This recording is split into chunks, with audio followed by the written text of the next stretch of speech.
विनीता विजय मस्कर. काय सांगाल, तुम्ही कुठल्या परिसरात राहता आणि नेमकं पाण्याचं काय तुम्हाला त्रास होतो? आम्ही अमरदीप साई किरण अपार्टमेंटमध्ये राहतो, अमरदीपमध्ये.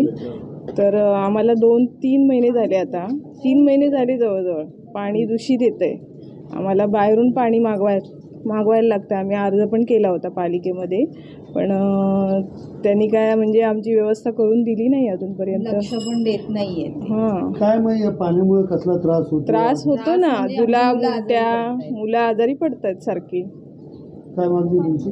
मागणी म्हणजे आम्हाला पाणी व्यवस्थित त्यांनी लक्ष देऊन काम करून आम्हाला पाणी चांगलं आलं पाहिजे पिण्यात. आमची मुलं आजारी पडत आहेत, बाकी काय नाही. आज किती दिवस झाले आम्ही हेच पाणी पितोय, पण कोणी लक्ष देत नाहीये.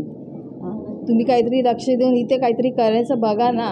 किती कुटुंब आहेत या ठिकाणी? 25 ते 30 आमच्या सोसायटीमध्ये आहेत, मागच्या चाळीमध्ये आहेत. अशी 100-150 लोक इथे आहेत. पाईप फुटलाय, काही लक्ष देत नाही. आज किती दिवस हेच पाणी आम्ही हे करून किती दिवस पाणी आणायचं आम्ही.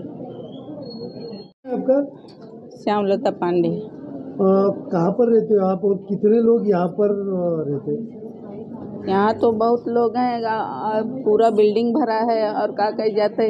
मैं तो नीचे रहती हूँ और आज 3 महीने से पानी का टेंशन चल रहा है। पानी अच्छा नहीं रहा है और पानी पी पी के वही बच्चे लोग बीमार पड़ रहे हैं, जुलाब हो रहा है, उल्टी हो रहा है, बूढ़े लोग भी बीमार पड़ रहे हैं।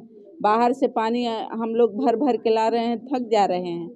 हाँ, लेकिन कोई सुन नहीं रहा है। सबको हम लोग बोल रहे हैं कि पानी ठीक करो, पानी ठीक करो, कोई ठीक ही नहीं कर रहा है।